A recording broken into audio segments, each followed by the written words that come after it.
Ndewono ọkwa mmụọ bụ onye nwe mmadụ ka anyị na-ebi dịkwunu si wee mara m as onye isi mgbasa ozi ọma dị na ihe onyonyo a na-akpọ Igbo Ezue TV. Biko abịakwana m ọzọ iji wee chetara unu na ọ ya awụrụ anyị ihere na anyị nọ na mmiri nchaba anyị n'anya. Nke bụ eziokwu bụ na ụmụ ọtụtụ ụmụnne anyị dịte mba dị iche iche na-ebe akwa, a na-akpagbu a na-emegide maka na gịnị na epere mpe na steeti nke afụrụ onwe ha. Izizi dịka na ya ụmụnne anyị ndị dị na Edo steeti, wọcha Igbo speaking dị na Edo steeti na ha dị minimum, and with that a na-efesi a lot of marginalization until anyị eme ha mara na nwanne anyị na ha dịkwa otu ọ dị na mbido. Ndị a olileanya ha ka tere aka, ewerekwa aka jee na ụmụnne anyị dị na mba Kogi steeti na Benue steeti, ọtụtụ ndị na-echenjizi afọ Igbo fa na-azazi afọ Yoruba na Hausa ka ọ bụkwa na ha soro na ihe a na-eme n'obodo a. Kedu ihe emeni maka na ha pere mpe obodo a fụrụ onwe fa.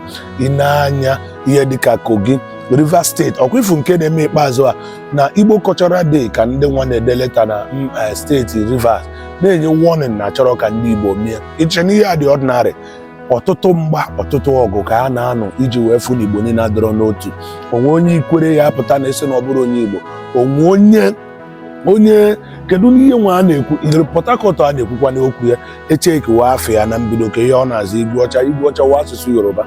Pọtụ ihe m chọrọ ime ụnụ mara na ndị ilo ndị Igbo nọ n'ọlụ a na-agba mbọ ịfụ na Igbo niile adịrọ n'otu, maka na ama na onwe ha na ka Igbo si wee dị n'otu na ihe nnwere onwe ndị Igbo emego oge awa. Anya ka ji wee na-agba mgba ịfụ na Igbo niile anọkọrọ adịrọ n'otu.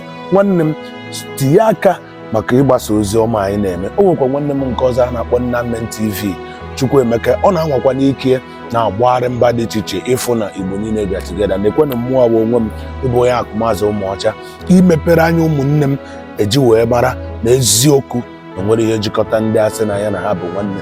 Na-ekwe na anya ọnwa ọtụtụ ndị na-apụ eku n'ikịta na-agbasakwa ozi ọma ịfụ Igbo niile dị n'otu.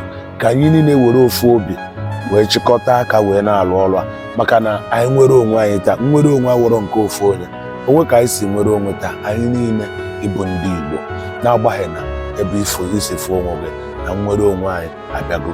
Anaghị emekwa ka ihe niile mbọ niile anyị na-agba nke anyị ji bụrụ mmadụ nọ ya na-apụta na-enye anyị ife dị mma.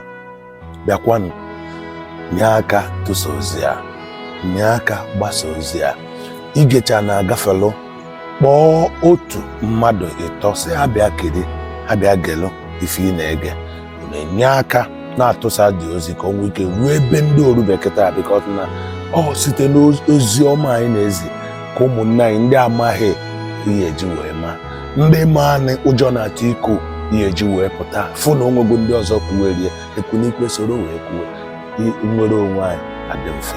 Ndewo na Igbo ndị njem ọnụ na Igbo dị na Benue, Kogi, Edo, Delta, Anambra, Imo, Rivers, talking about Bayelsa, Akwa Ibom, Igbo ndị nọ na Enugu, Abia and Ebonyi. Asị m onye ọbụla kwunyenu n'oge eruola anyị eji nwekọrịta mmetụta arụ nwanne na nwanne. Ọ na nsogbu na ahụhụ anyị na-ata na mba obodo bụ Naijiria ifuru anyị akarịala. A na-eweta nsogbu a na njedebe ịhụnanya na mgbakọ ụmụnne niile bụ ndị Igbo. Anyị meghanị ya, ndị ile anyị agba ọsọ. Ndewo ya dịkwa mgbe ọzọ mma abịa n'ihe onyonyo a wetere unu ozi ọma nke Chineke. Ndewo, shalom ụmụnne m.